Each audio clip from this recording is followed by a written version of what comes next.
দেখো দীপান্বিতা বসে আছে, দীপান্বিতার ভিডিওটা করো এবং ভিডিও দেখো। দীপান্বিতা এখন বসতে শিখেছে, দীপান্বিতা নিজের হাতে শিখেছে। হ্যাঁ এই তো ভেরি গুড, হ্যাঁ ভেরি গুড। এই তো দীপান্বিতা এখন সে মামার বাড়ি চলে যাবে কালকে পুরুত করে। বাবা শোনো শোনো, বাবাকে ডাক দাও, দেখো বাবাই কি বলে। শোনো শোনো শোনো, বাবাই কি বলে দেখো, বাবাকে ডাক দাও। মাঝে মধ্যে মনে হয় তুই নিজের অপরাধী, কোন জীবনে কি পাপ করছিলাম, ভগবান আমাকে এমন একটা সন্তান দিয়েছে। তবে তারপরও আমি ভগবান সৃষ্টিকর্তার কাছে কোনো রাগ নেই, সে আমার পরীক্ষা করার জন্য আমাকে দিছে। তবে আমার জীবনে অনেক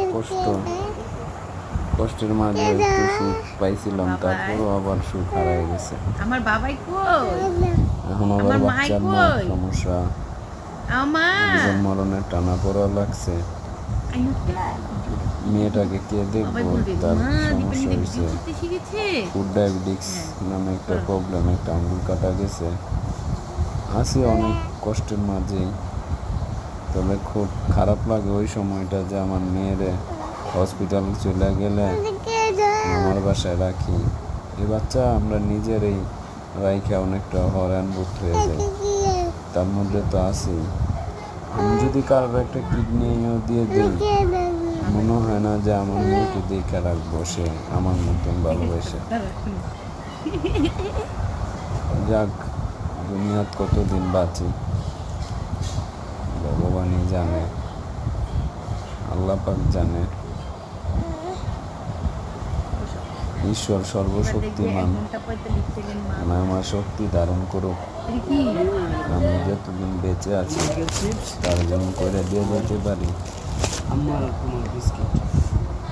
যদি আমি আমার মেয়ের দিকে ভালো কিছু করি, সময় দেওয়া যায়, সবাই একটু সাপোর্ট করেন আমাকে,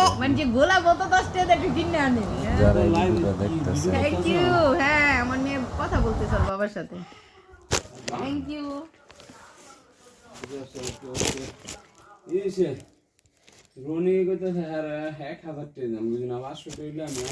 যাও করো গা, আমি তো জানি না ওই যে ভিডিওতে চাপ দিছে। বাবা